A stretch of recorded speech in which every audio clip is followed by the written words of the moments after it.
Bien-aimés dans le Christ, dans l'évangile d'aujourd'hui, les grands prêtres demandent à Jésus quelle est la nature et la source de son autorité.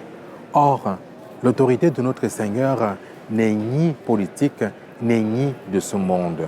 Tout ce que le Christ fait, tout ce qu'il pose comme geste envers tout le monde, sans aucune distinction, c'est par amour.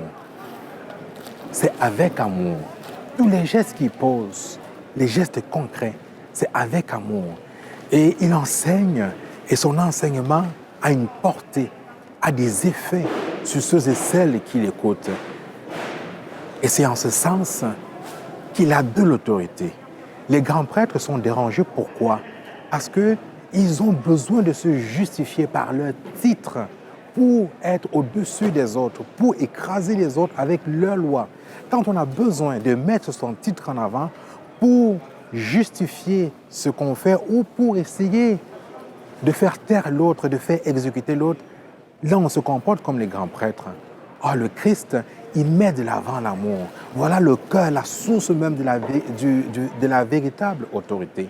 Ainsi donc, bien-aimés dans le Christ, nous comme chrétiens et chrétiennes, comme baptisés, nous sommes appelés et invités à placer l'amour au cœur de tout ce que nous faisons, dans nos regards, dans nos propos, dans tout ce que nous disons aux gens.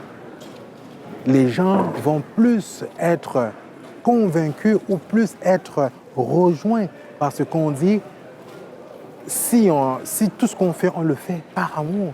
Critiquer une personne, par exemple, critiquer un système, critiquer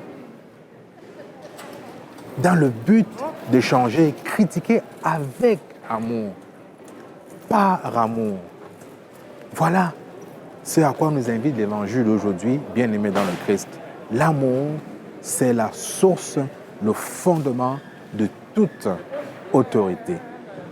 Si je veux être crédible, si tu veux être crédible, si vous voulez être crédible, si nous voulons être crédibles auprès du monde, commençons par les aimer et tout faire par amour et avec amour. Amen.